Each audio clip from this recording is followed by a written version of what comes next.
దాంట్లో ఎప్పుడూ ఉండేటువంటి సువాసన రావడం లేదని, త్వరగా పాడైపోతుందని, రుచిలో మార్పు ఉందని అనేక విషయాల్ని పత్రికలు రాశాయి, భక్తులు చెప్పారు, ధర్మకర్తల మండలి దృష్టికి కూడా తీసుకుపోవడం జరిగింది. 2023లో అనుకుంటా అప్పుడు ఉన్నటువంటి ధర్మారెడ్డి గారి దృష్టికి పోర్టులో ఉన్నటువంటి కార్మికులు కూడా ఇది నెయ్యి అసలు పేరుకోవడం లేదు, నూనెలాగా జారిపోతూ ఉంది, దీంట్లో ఆ లక్షణాలు లేవు అని అంటే ఇది ఆర్గానిక్ నెయ్యి అలానే ఉంటుందిలే అని చెప్పినట్టు మన దృష్టికి రావడం కూడా పత్రికల్లో మనం అందరం చదివిన విషయాల్ని గుర్తు చేస్తూ ఉన్నాం. కొన్ని ఆ సందర్భంలో ప్రభుత్వం మారడం, చంద్రబాబు నాయుడు గారు ముఖ్యమంత్రి కావడం, ఎన్డీఏ కూటమి అధికారంలోకి రావడం, వచ్చిన వెంటనే ఆయన తీసుకున్నటువంటి ఫస్ట్ 2 డెసిషన్స్, ఆయన ఫంక్షన్ చేయాలి, ఆయన కార్యక్రమాలు ప్రారంభించాలి అని అంటే ఆయనకు ఒక కార్యదర్శి ఉండాలి కాబట్టి ఫస్ట్ రవిచంద్ర గారిని అపాయింట్ చేశారు. రెండవ నిర్ణయం ఆయన తీసుకున్నటువంటిది ఏంటి అని అంటే, ఏదైతే తన భక్తుడిగా ఆయన మనసుకు దగ్గరగా ఉండేదో, వెంకటేశ్వర స్వామి భక్తుడిగా అప్పటిదాకా జరిగినటువంటి చర్చని, వాస్తవాల్ని తీసుకురావాలి, ప్రజల్ని ప్రక్షాళన గావించాలనేటువంటి ఉద్దేశంతో తిరుమల తిరుపతి దేవస్థానం ఈవోగా ఆ రోజు వారు శ్యామలరావు గారిని నిర్ణయం తీసుకొని పంపించడం జరిగింది. వెళ్తూ ప్రక్షాళన చేయండి, ప్రసాదంతో మొదలుకొని అన్నింటిలోనూ కూడా పవిత్రత కనపడాలి, మీరు ఆ రకంగా తిరుమలని తీర్చిదిద్దండి అని చెప్పారని ఈవో గారే స్వయంగా అక్కడికి వెళ్ళి ఛార్జ్ తీసుకున్న టైంలో చెప్పారు. అంటే very simple straight forward direction ముఖ్యమంత్రి గారు ఇచ్చింది తప్ప వేరే ఏం కాదు. ఆ దిశలో ఈవో గారు ఆయన విధి నిర్వహణ కర్తవ్యంలో భాగంగా ఒక మంత్లో వచ్చినటువంటి 4 ట్యాంకర్లు సప్లై జరిగినప్పుడు ఆ నెయ్యి శాంపిల్స్ని తీసి NDDB national dairy development board కాఫ్కి శాంపిల్స్ పంపించడం జరిగింది. నేషనల్ డైరీ డెవలప్మెంట్ బోర్డు మనకు తెలుసు, భారతదేశంలో అత్యున్నతమైనటువంటి సంస్థ. ఇట్స్ మదర్ ఆఫ్ డైరీస్ అని చెప్పొచ్చు, మదర్ ఆఫ్ డైరీ టెక్నాలజీ అని చెప్పొచ్చు. భారతదేశ డైరీని రూపుని మార్చినటువంటి సంస్థలు. ఎన్డీడీఎఫ్ CALFకి శాంపిల్స్ పంపించినప్పుడు కొద్ది రోజుల తర్వాత ఆ రిపోర్ట్లు రావడం, ఆ రిపోర్ట్లో మనం నివ్వెరబోయేటువంటి అంశాలని మనం చూడడం జరిగింది. సో మీ ముందుకి జస్ట్ ఆ ఒక్క లాస్ట్ పేజ్, దాదాపు 10 పేజీల రిపోర్ట్ ఉంటే దాంట్లో ఉన్నటువంటి లాస్ట్ పేజ్ని గతంలో కూడా చెప్పాం, మళ్ళీ చెప్పే ప్రయత్నం చేస్తున్నాం. S value equations for suspected adulterants as per ISO.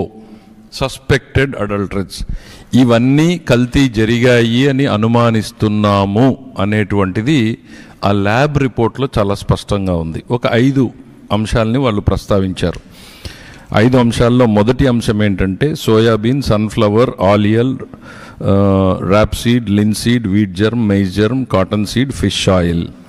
ఇది number 1. Number 2 coconut oil, palm kernel oil రెండవది.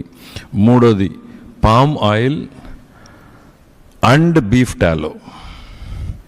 నాలుగవది లార్డ్, అదర్ది టోటల్ అని పెట్టారు. సో అంటే ఎన్డీడీబీ కాఫ్ ఏదైతే భారతదేశంలో డైరీ డెవలప్మెంట్లో అత్యున్నత స్థానంలో ఉందో, పరీక్ష చేయడానికి అత్యున్నతమైనటువంటి టెక్నాలజీ రీసెర్చ్ ఇన్స్టిట్యూట్లో 4 శాంపిల్స్లో ఈ 4 వెజిటబుల్ ఆయిల్స్తో పాటు జంతు కొవ్వులు కూడా ఉన్నాయి అనేటువంటి నివేదికని బహిర్గతపరచడం జరిగింది.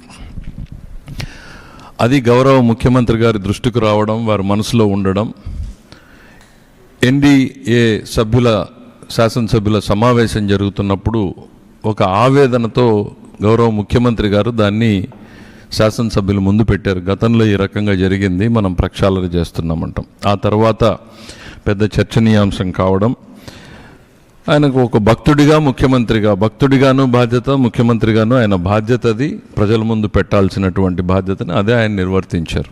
అందులో ఆ రోజు ఉన్నటువంటి రిపోర్ట్ని ప్రజల ముందు పెట్టారు ఆయన. అనంతరం జరిగినటువంటి పరిణామాలు ఏంటి అనేటువంటిది మనం చూసాం. సెప్టెంబర్లో తిరుపతి ఈస్ట్ పోలీస్ స్టేషన్లో ఈ ఎన్డీడీబీ రిపోర్ట్ ఆధారంగా ఇదిగో కల్తీ జరిగింది అనేటువంటి కేసుని అక్కడ ఉన్నటువంటి ప్రొక్యూర్మెంట్ జిఎం కేసు రిజిస్టర్ చేయడం, ఆ రిజిస్టర్ని దర్యాప్తు చేయడం కోసం సిట్ని ఏర్పాటు చేయవలసిందిగా ప్రభుత్వం ఆదేశాలు ఇవ్వడం జరిగింది. అయితే దాంతో కలత చెందినటువంటి గత తిరుమల తిరుపతి దేవస్థానం మాజీ చైర్మన్ సుబ్బారెడ్డి గారు సుప్రీంకోర్టుని ఆశ్రయించడం, సుప్రీంకోర్టులో వాళ్ళ వాదనలు విన్న తర్వాత దీంట్లో ఇంకో 2 సభ్యులను యాడ్ చేసి ఇది సిబిఐ ఆధ్వర్యంలో చేయాలి అని చెప్పడం మనం అందరికీ కూడా తెలిసిందే. ఈ ఇన్వెస్టిగేషన్లో భాగంగా అనేక అంశాలు ఇప్పటికే ప్రజల ముందుకు రావడం జరిగింది. ఒకవైపు ఈ సిట్ ఎంక్వైరీ తర్వాత ఒకటి ఛార్జ్షీట్ ఫైల్ చేయడం, సప్లిమెంటరీ ఛార్జ్షీట్ ఫైల్ చేయడం, ప్రభుత్వానికి ఒక ప్రత్యేక నివేదికని ఇదిగో ఇందులో జరిగిన తప్పులు ఇవి, వీళ్ళ మీద అధికారుల మీద లేకపోతే బోర్డు సభ్యుల మీద మీరు చర్యలు తీసుకోండి అని ఒక నివేదికని, తిరుమల తిరుపతి దేవస్థానానికి భవిష్యత్తులో జరగకుండా ఈ రకంగా నివారణలు చేయండి అనేటువంటిది ఒక సలహా ఇవ్వడం జరిగింది. తెలియక చేసేదాన్ని పొరపాటు అంటాం, తెలిసి చేసిన తప్పుని నేరంగానే పరిగణించాలి. చాలా థిన్ లైన్ ఉంటుంది డిఫరెన్స్. ఇక్కడ ఏదైతే జరిగిందో ఇందులో ప్రతి ఒక్కరూ కూడా తెలిసే జరిగింది, తెలియక జరగలేదు. ఇది మనం ఆరోపణ కాదు, బేస్డ్ ఆన్ ఎవిడెన్స్. తెలిసి జరిగినా దాన్ని తొక్కిపెట్టి దాన్ని మార్చేటువంటి ప్రయత్నం చేసింది గత పాలక మండలి అనడానికి సిఎఫ్టిఆర్ఐ 2022 ఆగస్టు 3న ఇచ్చిన రిపోర్ట్. ఇది ప్రజల ముందుకు పెట్టాము ఇదివరకే. దీంట్లో చాలా స్పష్టంగా ఏం చెప్పింది అని అంటే, చివరి ఒక్క లైన్ మాత్రం, టెస్ట్ ఫర్ బెటాసిస్టోస్టెరాల్ పాజిటివ్.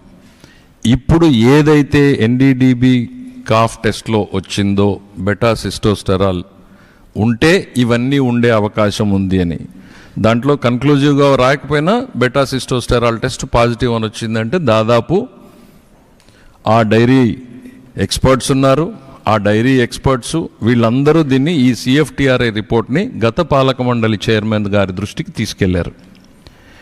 తీసుకెళ్ళినట్టుగా ఒక నిందితుడు పేర్కొన్నట్టుగానే ఛార్జ్షీట్లోనూ వాళ్ళకు వచ్చినటువంటి దాంట్లో చెప్పారు అనేటువంటిది స్పష్టంగా తెలుస్తూ ఉంది మనకి. తెలిసిన తరువాత చైర్మన్ గారు సరిదిద్దేటువంటి చర్యలు తీసుకుని ఉంటే ఓకే, తెలియక జరిగింది, పొరపాటు జరిగింది, సరిదిద్దుతున్నారు, ఫైన్ అనుకోవచ్చు. దాన్ని తొక్కి పెట్టారు, దాని గురించి మాట్లాడలేదు, మాట్లాడడానికి వచ్చినటువంటి వ్యక్తుల్ని కూడా మాట్లాడకుండా చేశారు. ఇది 22లో జరిగిన నేరం. ఆ నేరం 22 నుంచి కంటిన్యూ అవుతా 24 దాకా జరిగింది అనడానికి మనకి ఎన్డీడీబీ కాఫ్ రిపోర్ట్ అనేటువంటిది చాలా స్పష్టంగా చెప్తుంది. అదే పంతా కొనసాగింది అనేటువంటిది. ఈరోజు ఏం చేశారు అనంటే 59.71 లక్షల కల్తీ నెయ్యి సరఫరా చేయబడింది అనేటువంటిది తెలిసింది మనకి. 234 కోట్ల రూపాయల